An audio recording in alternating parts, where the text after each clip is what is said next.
নাটকের নাম beauty queen হলেও গল্পটি সংগ্রামের, চরিত্রটি একেবারে সাদামাটা। এ ধরনের চরিত্রই এখন বেশি টানে ছোটপর্দার জনপ্রিয় অভিনেত্রী তানজিন তিশাকে। বেশ কয়েক বছর ধরেই গ্ল্যামারাস নায়িকার খোলস থেকে বেরিয়ে ভিন্ন ধরনের চরিত্রে অভিনয় করে নিজেকে প্রমাণ করার চেষ্টা করছেন এই অভিনেত্রী। এবার ছোট পর্দার আলোচিত এই তারকাকে দেখা গেল রূপসজ্জাকারীর ভূমিকায়। যে চরিত্রটি তিশা তুলে ধরেছেন বিউটি কুইন নামের নতুন নাটকে। সম্প্রতি চ্যানেল আই প্রাইমে নাটকটি দর্শকের জন্য উন্মুক্ত করে দেওয়া হয়েছে।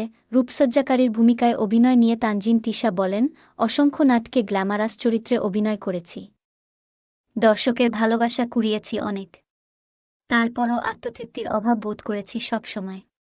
মনে হয়েছে পরিপূর্ণ শিল্পী হয়ে উঠতে হলে সেই সব মানুষের গল্পই পর্দায় তুলে ধরা উচিত, যাদের আমরা প্রতিনিয়ত দেখি, কিন্তু তাদের জীবনের গল্পটা পুরোপুরি জানা হয়ে ওঠেনি।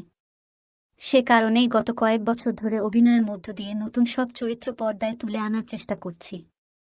একই ভাবনা নিয়ে এবার বিউটি কুইন নাটকের পার্লার কর্মীর চরিত্রে অভিনয় করেছি। এ নাটকে নারীর বেঁচে থাকার পেছনের গল্প এমনভাবে তুলে ধরা হয়েছে, যেখানে দর্শক তার পরিচিত মুখ ও চেনা জীবনের ছায়া খুঁজে পাবেন। নাটকটি অনেকের মনে ছাপ ফেলবে বলেও আমাদের ধারণা। একটি বিউটি পার্লারে কাজ করা এক তরুণীর যাপিত জীবনকে ঘিরেই এ নাটকের গল্প। চিত্রনাট্য ও পরিচালনা করেছেন প্রীতি দত্ত। তিশার বিপরীতে অভিনয় করেছেন খায়রুল বাশার। এ দুই তারকার পাশাপাশি নাটকের বিভিন্ন চরিত্রে আরও আছেন তুতিয়া ইয়াসমিন, সানজিদ লতা, সুশি আফরোজা, সাইমন, রিম মামুন, বাপ্পি প্রমুখ।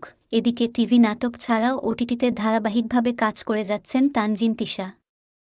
শিগগিরই তাকে দেখা যাবে রায়হান রাফি পরিচালিত ব্ল্যাক মানি নামে ওয়েব সিনেমায়।